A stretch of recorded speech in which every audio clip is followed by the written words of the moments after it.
Halo para penyembah Tuhan maupun penyembah spion Vario. Haha. Atau apapun yang kalian sembah, coba sebutkan di kolom komentar. Kita seringkali terjebak dalam dikotomi sederhana bahwa dunia ini dihuni oleh orang baik dan orang jahat, di mana tindakan kejam dianggap sebagai manifestasi dari karakter yang memang sudah rusak sejak awal. Namun jika kita bersedia menanggalkan kacamata moralitas tradisional dan melihat sejarah manusia melalui lensa data serta observasi sosiologis yang objektif, kita akan menemukan sebuah anomali yang cukup mengerikan. Anomali tersebut adalah bagaimana individu-individu yang secara fundamental memiliki empati, yang mencintai keluarga mereka, dan yang berkontribusi positif pada komunitasnya, tiba-tiba mampu melakukan tindakan yang sangat destruktif dan jauh dari rasa kemanusiaan. Fenomena ini jarang sekali terjadi secara spontan. Ia biasanya membutuhkan sebuah katalisator yang mampu melumpuhkan kompas moral alami manusia dan menggantinya dengan sebuah sistem nilai eksternal yang absolut. Disinilah kita perlu membedah peran dogma, khususnya yang bersumber dari institusi agama, sebagai teknologi pemikiran yang paling efektif untuk mengubah orang baik menjadi instrumen kekejaman. Dalam ranah filsafat moral dan sains kognitif, ada sebuah konsensus yang mulai menguat bahwa moralitas manusia sebenarnya adalah produk evolusi yang berakar pada kerjasama dan kelangsungan hidup spesies. Kita memiliki neuron cermin yang memungkinkan kita merasakan kepedihan orang lain secara otomatis. Namun sistem operasi biologis yang canggih ini dapat dengan mudah diinterupsi oleh apa yang kita sebut sebagai kebenaran wahyu. Ketika sebuah keyakinan dianggap melampaui logika manusia dan berasal dari otoritas tertinggi yang tidak dapat diganggu-gugat, maka penilaian pribadi seseorang terhadap benar dan salah menjadi tidak relevan lagi. Dalam banyak catatan sejarah, pembantaian massal dilakukan bukan oleh sosiopat, melainkan oleh orang-orang yang sangat religius yang merasa sedang menjalankan tugas suci. Masalahnya bukan terletak pada niat mereka untuk menjadi jahat, melainkan pada keyakinan bahwa kebaikan itu sendiri didefinisikan oleh kepatuhan total pada dogma, bukan pada pengurangan penderitaan manusia. Data sosiologis menunjukkan bahwa agama menciptakan struktur yang disebut sebagai moralitas kelompok luar. Begitu sebuah doktrin menetapkan bahwa hanya ada satu jalan menuju kebenaran atau keselamatan, maka secara otomatis semua orang yang berada di luar jalur tersebut dianggap sebagai ancaman, atau setidaknya sebagai makhluk yang derajat kemanusiaannya berada di bawah pimpinan kelompok tersebut. Dehumanisasi ini adalah langkah awal dari setiap kekejaman yang terorganisir. Melalui dogma, empati yang seharusnya bersifat universal kemudian disempitkan hanya untuk mereka yang menyembah simbol yang sama. Ketika seseorang sudah terdogma, mereka tidak lagi melihat korban sebagai manusia yang memiliki kapasitas untuk menderita, melainkan sebagai abstraksi dari dosa, kesesatan, atau penghalang rencana ilahi.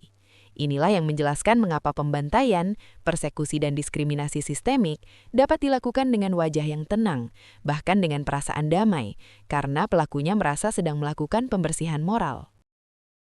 Lebih jauh lagi, kita harus menyoroti konsep ketaatan buta yang seringkali dipuji sebagai bentuk kesalehan tertinggi dalam banyak tradisi.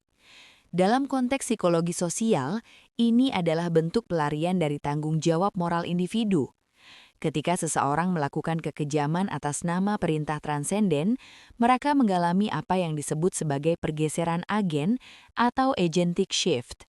Mereka tidak lagi merasa sebagai subjek yang bertanggung jawab atas tindakannya, melainkan hanya sebagai instrumen atau alat dari kehendak yang lebih besar.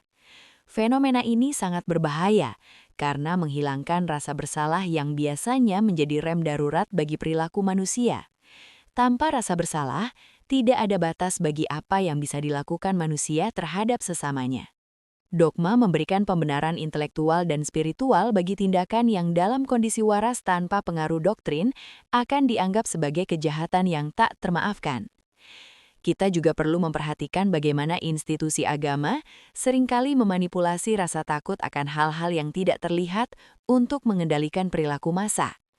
Rasa takut akan hukuman abadi atau keinginan untuk mendapatkan imbalan pasca kematian menciptakan sebuah neraca moral yang egois. Orang tidak lagi melakukan hal baik karena itu benar secara intrinsik, melainkan karena mereka sedang bertransaksi dengan otoritas langit. Sebaliknya, mereka melakukan kekejaman karena takut bahwa ketidakpatuhan akan mendatangkan murka yang lebih besar. Dalam kerangka berpikir seperti ini, kesejahteraan manusia di dunia nyata menjadi sekunder dibandingkan dengan tuntutan dogmatis yang seringkali absurd. Ketika sebuah ideologi berhasil meyakinkan pengikutnya bahwa dunia ini hanyalah persinggahan sementara yang tidak sepenting realitas setelah kematian, maka nyawa manusia di dunia ini pun menjadi komoditas yang murah untuk dikorbankan demi kepentingan dogma tersebut. Jika kita menelaah lebih dalam pada mekanisme psikologi kelompok, kita akan menemukan bahwa dogma agama bekerja dengan cara yang sangat mirip dengan virus pikiran yang menyerang sistem pertahanan logika. Dalam banyak komunitas tertutup, keraguan tidak dipandang sebagai instrumen untuk mencari kebenaran, melainkan sebagai kelemahan karakter atau bahkan godaan jahat. Ketika kemampuan untuk bertanya dihentikan secara sistemik, individu kehilangan alat paling krusial untuk mengevaluasi dampak dari tindakan mereka. Inilah sebabnya mengapa banyak orang baik terjebak dalam struktur yang mempromosikan kebencian. Mereka telah kehilangan kemampuan untuk melakukan audit moral mandiri karena otoritas berpikir mereka telah diserahkan sepenuhnya kepada teks kuno atau pemimpin karismatik. Tanpa kemampuan berpikir kritis yang otonom, moralitas manusia hanyalah sebuah cangkang kosong yang bisa diisi dengan instruksi apapun, termasuk instruksi untuk memusuhi mereka yang berbeda. Eskalasi dari dogma menuju kekejaman seringkali dimulai dari hal yang tampak sepele, yaitu klaim atas eksklusivitas kebenaran. Ketika sebuah kelompok merasa bahwa mereka adalah satu-satunya pemegang kunci keselamatan semesta, secara tidak sadar mereka membangun tembok psikologis yang tebal antara kita dan mereka. Dalam data sejarah peradaban, kita melihat pola yang konsisten. Semakin kuat klaim kebenaran absolut suatu agama, semakin besar pula potensi kekerasan yang dihasilkan terhadap kelompok luar. Hal ini terjadi karena kelompok luar tidak lagi dipandang sebagai sesama pencari makna, melainkan sebagai ancaman terhadap sistem keyakinan tersebut. Bagi orang yang terdogma, keberadaan orang yang tidak percaya atau orang yang percaya pada hal berbeda adalah sebuah penghinaan terhadap Tuhan mereka. Dari sini, tindakan diskriminatif bukan lagi dianggap sebagai kejahatan, melainkan sebagai bentuk pertahanan diri yang suci. Kekejaman yang dipicu oleh agama juga memiliki karakteristik unik yang jarang ditemukan dalam ideologi sekuler, yaitu aspek keabadian. Dalam konflik politik biasa, kompromi masih mungkin dilakukan, karena kedua belah pihak biasanya menginginkan sesuatu yang bersifat duniawi, seperti wilayah atau sumber daya. Namun ketika konflik dibungkus dengan bahasa agama, kompromi menjadi mustahil, karena hal itu akan dianggap sebagai pengkhianatan terhadap kehendak ilahi. Orang-orang baik yang terjebak dalam pola pikir ini merasa bahwa mereka sedang berjuang dalam perang kosmik antara kebaikan dan kejahatan yang melampaui waktu. Akibatnya, kekejaman yang mereka lakukan tidak memiliki batas logis. Jika seseorang percaya bahwa mereka sedang menyelamatkan jiwa seseorang dengan cara menyiksanya atau sedang membersihkan dunia demi kedatangan masa depan yang agung, maka rasa kasihan akan dianggap sebagai penghalang bagi misi suci tersebut. Seringkali kita melihat bagaimana agama memberikan legitimasi moral pada prasangka-prasangka primitif yang seharusnya sudah ditinggalkan oleh manusia modern.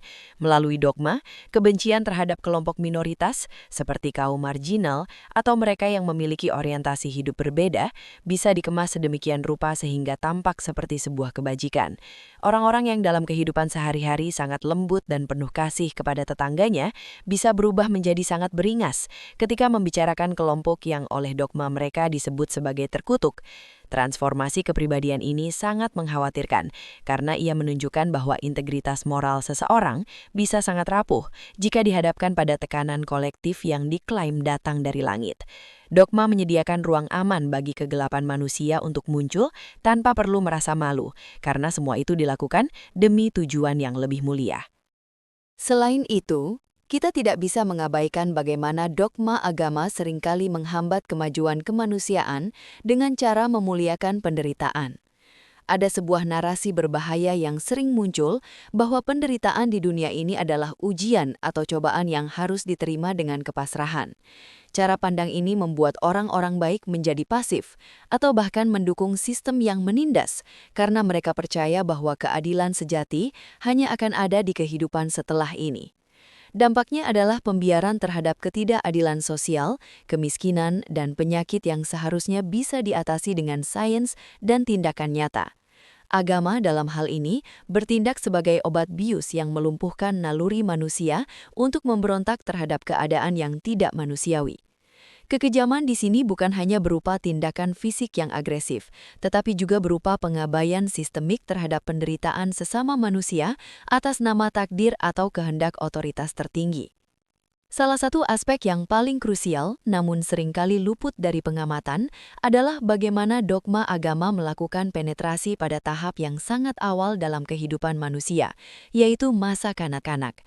Secara biologis, anak-anak memiliki mekanisme kepercayaan yang sangat tinggi terhadap figur otoritas sebagai cara untuk bertahan hidup. Namun, sistem dogma memanfaatkan kerentanan evolusioner ini untuk menanamkan konsep-konsep tentang dosa, neraka, dan pemisahan identitas, bahkan sebelum sang anak mampu memahami logika dasar. Ketika kita melihat seorang anak yang dibesarkan dalam lingkungan dogmatis, kita sebenarnya sedang melihat proses pembatasan cakrawala berpikir.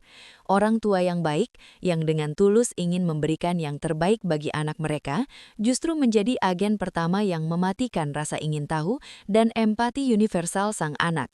Mereka melakukannya bukan karena kebencian, melainkan karena rasa takut yang telah diwariskan secara turun-temurun.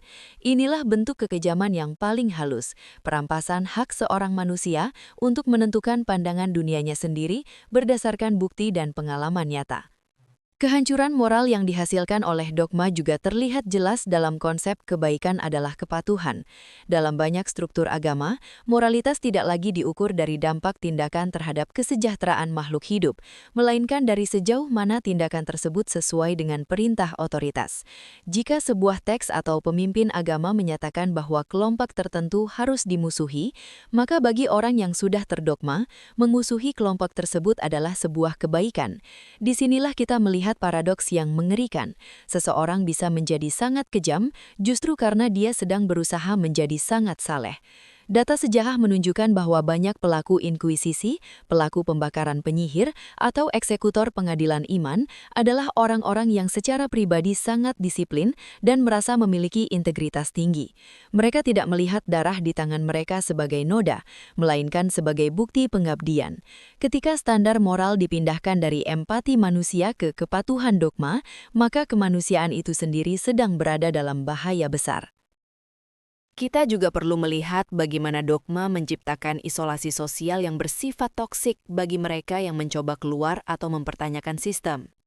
Di banyak komunitas, tindakan meninggalkan agama atau menyatakan ketidakpercayaan bukan sekedar perpindahan pemikiran, melainkan sebuah bunuh diri sosial. Kita sering mendapati laporan tentang orang-orang yang sangat mencintai keluarga mereka, namun tiba-tiba mampu mengusir anak kandung mereka sendiri, atau melakukan pengucilan total hanya karena sang anak tidak lagi memegang dogma yang sama. Kekejaman ini dilakukan dengan dalih cinta yang keras, atau upaya menyelamatkan jiwa sang anak. Namun jika kita melihatnya dari perspektif psikologi objektif, ini adalah bentuk pemerasan emosional yang difasilitasi oleh struktur agama. Dogma memaksa orang baik untuk mengkhianati ikatan biologis dan emosional terdalam mereka demi sebuah konsep abstrak yang tidak bisa dibuktikan keberadaannya. Rasa takut akan pengucilan ini pada akhirnya menjadi penjara mental yang membuat orang terus melakukan hal-hal yang bertentangan dengan hati nurani mereka sendiri.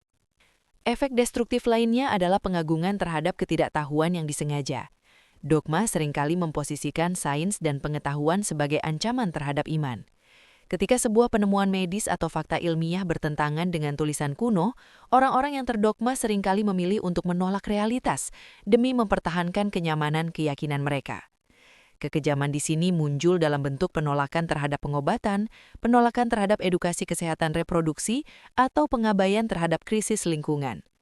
Orang baik yang terdogma bisa secara tidak langsung berkontribusi pada kematian ribuan orang hanya karena mereka menentang kebijakan berbasis data yang dianggap melanggar hukum langit. Mereka tidak merasa bersalah karena merasa sedang membela sesuatu yang suci. Padahal yang sebenarnya mereka bela hanyalah tumpukan prasangka kuno yang tidak lagi relevan dengan tantangan zaman. Terakhir, dalam konteks ini, kita harus bicara tentang bagaimana dogma memanipulasi konsep pengampunan. Seringkali seseorang bisa melakukan tindakan buruk, namun merasa beban moralnya hilang seketika hanya dengan melakukan ritual tertentu atau meminta maaf pada otoritas langit, tanpa benar-benar memperbaiki kerusakan yang mereka buat pada manusia lain. Ini menciptakan siklus perilaku yang berbahaya, di mana tanggung jawab sosial digantikan oleh transaksi spiritual pribadi. Orang bisa menjadi pelaku diskriminasi di siang hari dan merasa suci kembali di malam hari setelah berdoa. Mekanisme ini melumpuhkan dorongan untuk melakukan koreksi diri secara tulus. Alih-alih belajar dari kesalahan untuk menjadi manusia yang lebih baik bagi sesama, dogma menawarkan jalan pintas yang hanya memuaskan ego pelakunya sambil membiarkan korbannya tetap menderita tanpa keadilan nyata.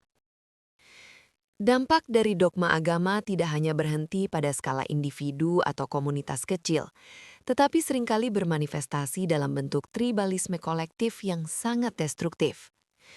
Kita bisa melihat bagaimana sejarah peradaban manusia dipenuhi dengan darah yang tumpah bukan karena perebutan sumber daya semata, melainkan karena benturan klaim-klaim transenden.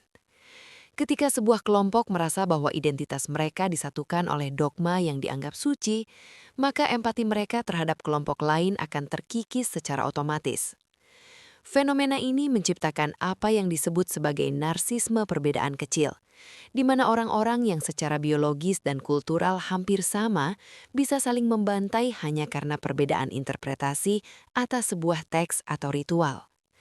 Data sejarah menunjukkan bahwa perang yang dipicu oleh sentimen dogmatis cenderung lebih lama, lebih brutal, dan lebih sulit didamaikan. Hal ini dikarenakan para pelakunya merasa bahwa mereka tidak sedang bertempur demi kepentingan politik, melainkan sedang mengabdi pada kebenaran universal yang absolut. Salah satu bentuk kekejaman yang paling sistemik dan seringkali dianggap wajar dalam kerangka dogma adalah penindasan terhadap hak-hak perempuan dan kelompok minoritas gender. Banyak ajaran dogmatis yang secara eksplisit menempatkan satu gender di bawah otoritas gender lainnya, atau mengkategorikan variasi alami dalam seksualitas manusia sebagai sebuah penyimpangan yang harus dihukum. Orang-orang baik, ayah yang penyayang, kakak yang melindungi, bisa berubah menjadi penindas di dalam rumah tangga mereka sendiri, hanya karena mereka percaya bahwa struktur hierarkis tersebut adalah kehendak yang tidak boleh dibantah. Kekejaman ini tidak selalu berupa kekerasan fisik, tetapi juga berupa pembunuhan karakter, pembatasan akses terhadap pendidikan, dan penghancuran otonomi tubuh. Ironisnya, mereka yang melakukan penindasan ini seringkali merasa bahwa mereka sedang menjaga kehormatan atau menjalankan peran suci yang telah ditetapkan. Ini adalah bukti nyata bagaimana dogma mampu memutarbalikkan persepsi tentang cinta menjadi sebuah bentuk kontrol yang mencekik. Lebih jauh lagi, dogma agama seringkali digunakan untuk membenarkan struktur kekuasaan yang korup dan eksploitatif. Sepanjang sejarah, kita melihat kolaborasi yang sangat erat antara otoritas dogmatis dan penguasa politik untuk menjaga status quo. Dengan memberikan label suci pada seorang pemimpin atau sebuah kebijakan, segala bentuk kritik akan dianggap sebagai penistaan atau pembangkangan terhadap otoritas tertinggi. Orang-orang baik dalam masyarakat kemudian dipaksa untuk memilih antara loyalitas pada kebenaran faktual atau loyalitas pada dogma. Seringkali karena ketakutan akan konsekuensi spiritual yang ditanamkan sejak kecil, mereka memilih untuk tetap diam atau bahkan mendukung penindasan tersebut. Fenomena ini menghambat evolusi moral masyarakat, karena setiap upaya untuk menciptakan keadilan sosial yang berbasis pada kesetaraan manusia akan selalu terbentur pada tembok dogmatis yang mengagungkan ketaatan di atas keadilan. Kita juga harus membicarakan tentang bagaimana dogma menciptakan distorsi dalam pemahaman kita tentang kejahatan dan hukuman. Dalam banyak sistem dogmatis, konsep dosa seringkali dianggap lebih berat daripada kejahatan nyata. Seseorang bisa sangat marah dan ingin melakukan kekerasan terhadap orang lain yang dianggap melakukan pelecehan terhadap simbol-simbol mereka. Namun mereka bisa bersikap sangat apatis atau bahkan melindungi pelaku kejahatan seksual di dalam institusi mereka sendiri demi menjaga nama baik agama. Prioritas moral yang terbalik ini adalah konsekuensi langsung dari pemikiran dogmatis yang lebih mementingkan citra institusi dan kesucian simbol daripada kesejahteraan manusia yang nyata. Data dari berbagai skandal di institusi besar menunjukkan pola yang sama. Perlindungan terhadap hierarki selalu didahulukan daripada perlindungan terhadap korban, karena dogma mengajarkan bahwa otoritas tersebut adalah wakil dari sesuatu yang sakral. terakhir, kita perlu melihat bagaimana dogma agama menghambat rekonsiliasi global di tengah tantangan zaman yang semakin kompleks. Di saat manusia seharusnya bersatu untuk menghadapi ancaman eksistensial seperti perubahan iklim atau pandemi, dogma justru seringkali menjadi pembagi yang tajam. Ada kelompok-kelompok yang dengan sengaja mengabaikan data ilmiah tentang krisis lingkungan karena mereka percaya pada narasi eskatologi atau akhir zaman yang sudah ditentukan. Orang-orang baik yang terperangkap dalam caa pandang ini menjadi abai terhadap tanggung jawab mereka kepada generasi mendatang, karena mereka merasa bahwa dunia ini memang ditakdirkan untuk hancur. Ini adalah bentuk kekejaman pasif yang dampaknya akan dirasakan oleh miliaran manusia di masa depan. Dogma, dalam hal ini, bertindak sebagai penghalang bagi solidaritas spesies yang sangat kita butuhkan untuk bertahan hidup. Apabila kita menganalisis lebih jauh ke dalam struktur saraf dan psikologi kognitif, kita akan menemukan bahwa dogma agama sebenarnya bekerja dengan cara membajak sistem penghargaan di otak manusia. Rasa memiliki, perasaan bahwa kita sedang melakukan tugas suci dan janji akan kebahagiaan transenden, melepaskan dopamin yang sangat kuat, yang seringkali menutupi rasa sakit atau keraguan nurani. Inilah sebabnya, mengapa orang baik bisa melakukan hal-hal yang kejam tanpa merasa sedikit pun penyesalan. Otak mereka secara aktif merayakan tindakan tersebut sebagai sebuah pencapaian moral. Dalam kondisi ini, penilaian moral yang objektif telah digantikan oleh euforia kepatuhan. Data psikologis menunjukkan bahwa ketika seseorang merasa tindakannya disetujui oleh otoritas tertinggi yang absolut, bagian otak yang bertanggung jawab atas kontrol impuls dan empati cenderung menjadi kurang aktif.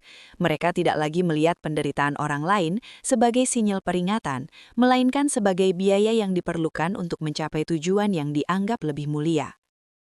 Fenomena ini juga berkaitan erat dengan apa yang kita kenal sebagai disonansi kognitif.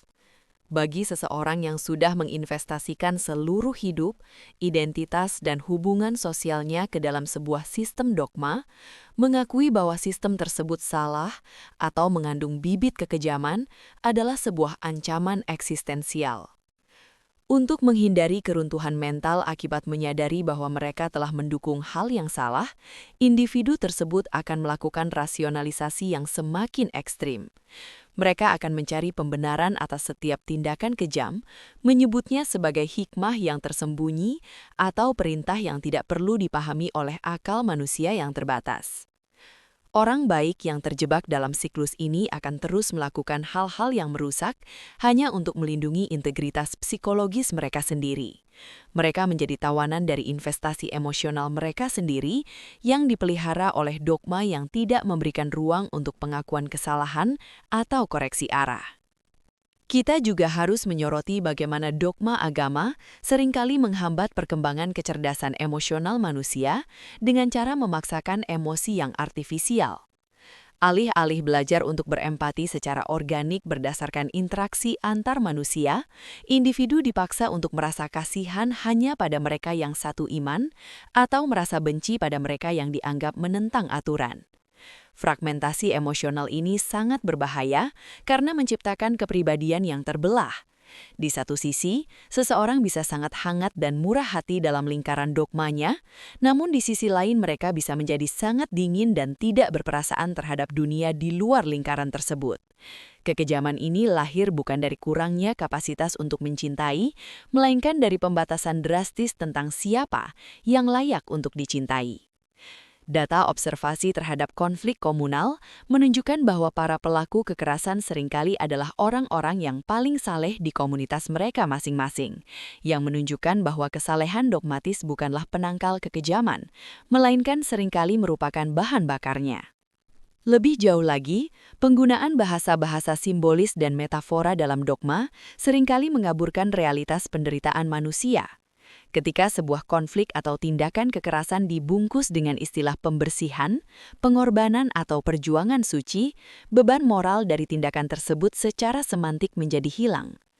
Orang-orang baik tidak lagi merasa sedang menyakiti manusia lain, mereka merasa sedang melakukan pemurnian. Manipulasi linguistik ini adalah alat yang sangat efektif dalam mengubah norma moral masyarakat.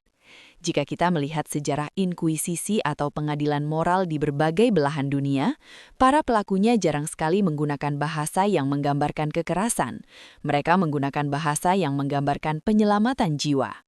Dogma memberikan masker bahasa yang membuat kekejaman tampak seperti tindakan medis yang menyelamatkan, sehingga orang-orang yang pada dasarnya baik tidak perlu menghadapi kenyataan mengerikan dari apa yang sebenarnya mereka lakukan. Terakhir, dalam bagian ini, kita perlu memahami dampak dari absolutisme dogma terhadap evolusi hukum dan etika manusia. Hukum yang berbasis pada dogma cenderung bersifat statis dan resisten terhadap perubahan, meskipun data empiris menunjukkan bahwa hukum tersebut merugikan manusia. Contohnya adalah penolakan terhadap hak-hak dasar manusia yang dianggap bertentangan dengan teks kuno. Orang-orang baik yang menjadi penegak hukum atau pemimpin masyarakat seringkali terpaksa melakukan tindakan yang tidak adil atau diskriminatif karena mereka merasa terikat oleh kontrak langit yang tidak bisa diubah.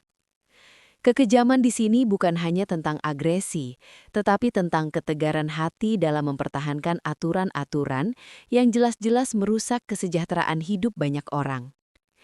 Ketika ketaatan pada aturan kuno dianggap lebih penting daripada keadilan bagi manusia yang hidup saat ini, maka moralitas telah benar-benar kehilangan jiwanya dan berubah menjadi sekadar birokrasi langit yang mematikan. Pada akhirnya, kita harus menyadari bahwa tragedi terbesar dari dogma bukan hanya terletak pada penderitaan yang dialami oleh para korbannya, tetapi juga pada penghancuran potensi moral dari para pelakunya. Ketika seorang manusia yang memiliki kapasitas untuk mencintai, berpikir, dan berempati justru memilih untuk menjadi perpanjangan tangan dari sebuah ideologi yang kaku, ada bagian dari kemanusiaan mereka yang mati. Kita melihat sebuah pola yang konsisten dalam data sejarah dan sosiologi, bahwa kemajuan peradaban manusia selalu selaras dengan sejauh mana kita mampu melepaskan diri dari belenggu pemikiran absolut. Moralitas yang sejati seharusnya tidak membutuhkan ancaman neraka atau janji surga. Ia seharusnya muncul dari pengakuan tulus bahwa setiap manusia memiliki hak yang sama untuk hidup bebas dari penderitaan. Namun, selama dogma masih dianggap sebagai otoritas moral tertinggi, orang-orang baik akan terus terjebak dalam dilema yang tidak perlu, di mana mereka merasa harus memilih antara menjadi saleh atau menjadi manusiawi. Ketakutan akan kehilangan makna hidup tanpa adanya struktur dogmatis seringkali menjadi alasan mengapa sistem ini terus bertahan. Padahal jika kita bersedia melihat realitas apa adanya, kita akan menemukan bahwa makna hidup justru menjadi lebih berharga ketika ia tidak didikte oleh teks-teks kuno yang tidak lagi relevan. Kebebasan berpikir memberikan kita tanggung jawab penuh atas setiap tindakan kita, tanpa ada celah untuk melemparkan kesalahan pada takdir atau perintah langit. Dalam dunia yang semakin terkoneksi namun juga semakin rapuh ini, kita tidak lagi mampu menanggung beban kekejaman yang dihasilkan oleh kebaikan yang terdogma. Kita membutuhkan etika yang berbasis pada bukti, sains, dan kasih sayang yang universal, bukan pada kepatuhan buta yang seringkali berakhir dengan tragedi. Membongkar dogma bukan berarti menghancurkan moralitas, melainkan memulihkan moralitas ke tempat asalnya, yaitu ke dalam hati dan nalar manusia itu sendiri. Menutup narasi ini, penting bagi kita untuk terus mempertanyakan setiap klaim kebenaran yang menuntut ketaatan tanpa syarat. Kekuatan untuk mengubah dunia menjadi tempat yang lebih baik tidak terletak pada seberapa kuat kita memegang sebuah keyakinan, melainkan pada seberapa berani kita melepaskan keyakinan yang terbukti merusak sesama. Data telah menunjukkan jalannya, dan sejarah telah memberikan pelajarannya yang sangat mahal. Kini pilihannya ada pada kita. Apakah kita akan terus membiarkan dogma mendefinisikan apa itu kebaikan, atau kita akan mulai mendefinisikan kebaikan berdasarkan realitas penderitaan dan kebahagiaan manusia yang nyata? Terima kasih telah menyimak pembahasan mendalam ini. Narasi-narasi seperti ini sangat penting untuk kita diskusikan guna membuka cakrawala berpikir yang lebih jernih dan objektif di tengah hiruk-pikuk klaim kebenaran yang seringkali menyesatkan. Jika Anda merasa perspektif berbasis data dan nalar ini memberikan nilai baru bagi cara Anda melihat dunia, jangan ragu untuk terus mendukung langkah kami dalam menyuarakan akal sehat. Kami mengundang Anda untuk menjadi bagian dari komunitas Silent Majority. Dengan menekan tombol subscribe dan menyalakan lonceng notifikasi, Anda membantu narasi-narasi intelektual seperti ini menjangkau lebih banyak orang yang mungkin sedang mencari jawaban di tengah keheningan. Bagi Anda yang ingin mendukung keberlanjutan riset dan produksi konten kami secara lebih mendalam, kami sangat menyarankan untuk bergabung dalam membership Silent Majority.